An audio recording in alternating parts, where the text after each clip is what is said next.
This is TWiT. I just now, and you're getting a scoop here, folks. I just now saw a news item. I'm going to post it on AVS later.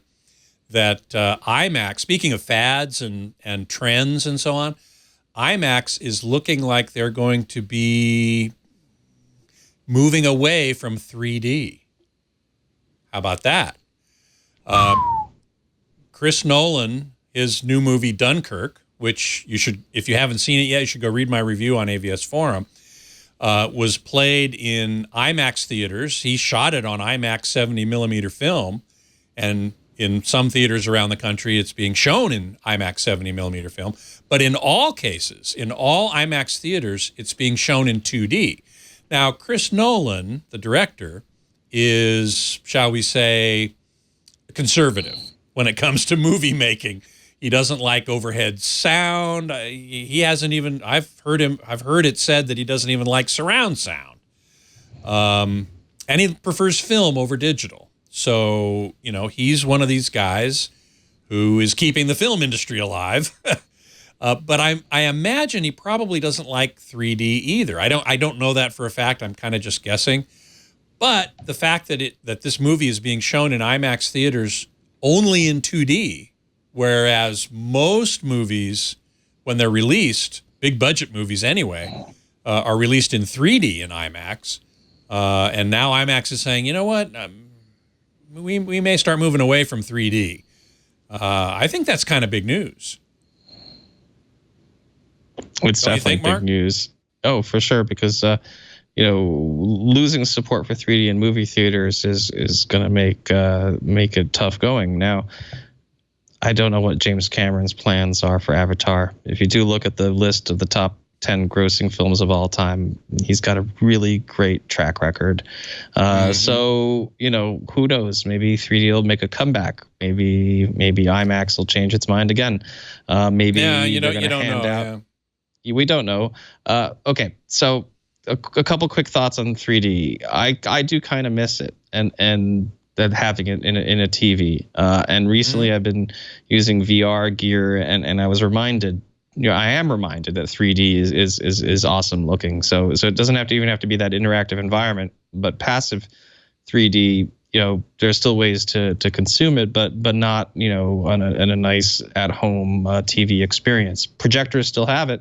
So if they're still doing 3D for theaters, then hopefully they would keep releasing Blu-rays. Disney at least has been good about that. I don't know. I guess this is just a bad sign.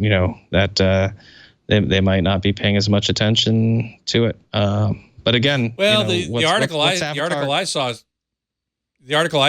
saw about IMAX was that their impression is that the audience is kind of speaking. I don't know if that's really true. They're sort of citing that, so many people are coming to Dunkirk and we're making, that's a majority of our profits this year, or at least a good chunk of it. And it's in 2D, so the audience must not want 3D. Well, but it's not being offered in 3D. If it were, would they be going to 3D? Maybe they would. Yeah, that seems like a tough thing to reconcile. Aren't the blockbusters, like you said, all coming out in 3D? I don't know what the numbers are. I don't want to lose 3D. I don't either. And there are others who don't want it either. Some people do.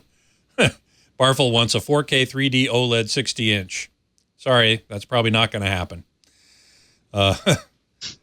Helpless Corgis, more 3D is dying talk. 3D has been dying for years. I feel like it's going to stick around. I do too, at least in theaters. Even if IMAX goes away, leads away from it, certainly there'll be Real D theaters all over the place that show it, and I don't think it's going away. Oh yeah, what is your theory? Well, if you look at the amusement park industry, they've been repurposing roller coasters by putting people, having them wear VR helmets as they're on the ride. Now, now remember in the old days of 3D, they would be like, put on your 3D glasses now. Like maybe it was like Nightmare on Elm Street or something. I think that there's a room for bringing the VR experience into movie theaters the same way that you would have like a 2D But then, I mean, I don't know if it'd be too gimmicky, but it's uncomfortable to wear a VR helmet for like 2 hours. But Right. but it wouldn't be so uncomfortable necessarily to put it on for like a 10-minute experience within a movie. So I don't know if something like that would be part of future entertainment. That's a good point. That's a good point. I can't imagine. I remember now there were movies where there was 3D for like a few minutes or 10 minutes or some fraction of the movie.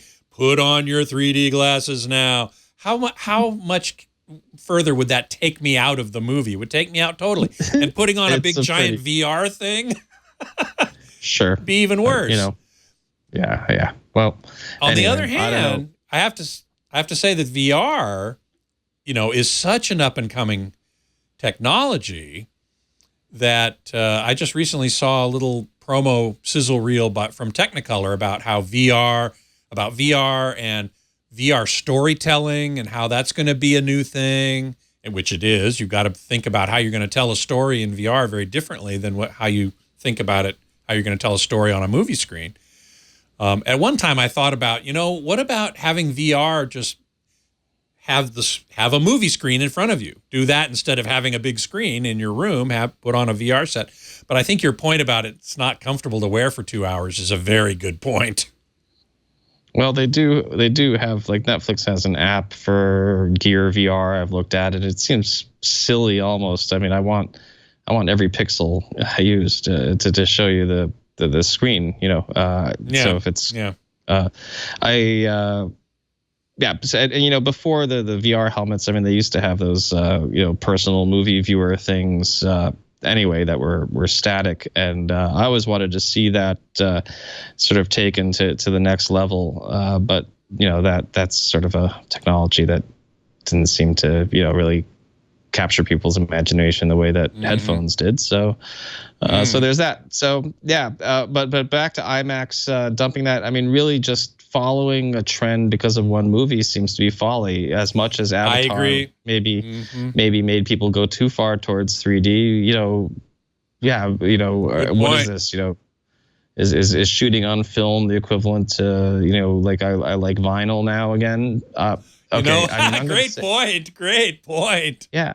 Look, I shot film as a professional, and I made the transition to digital, and for a while the convenience of digital was beating film, but eventually the quality of digital started beating film, and today I can't really I mean, I look at it, I'm like, that's great and it's romantic, but man, I mean, look Fast and Fate of the Furious, look at the image quality of that movie. I mean, shoot, I don't care.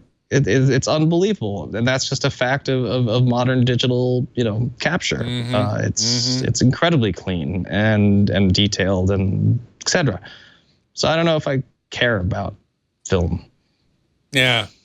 And you, as a professional, you're a videographer, and I didn't know you had shot on film before, though. That's kind of interesting. So you have direct experience comparing the two media, and I think just like audio, where people for decades would record audio on analog tape, and then we started moving to digital, and at first digital didn't sound very good. And I think what you just said about how digital video didn't look very good at first, but the technology improved in both cases to the point where it now exceeds the capabilities of analog.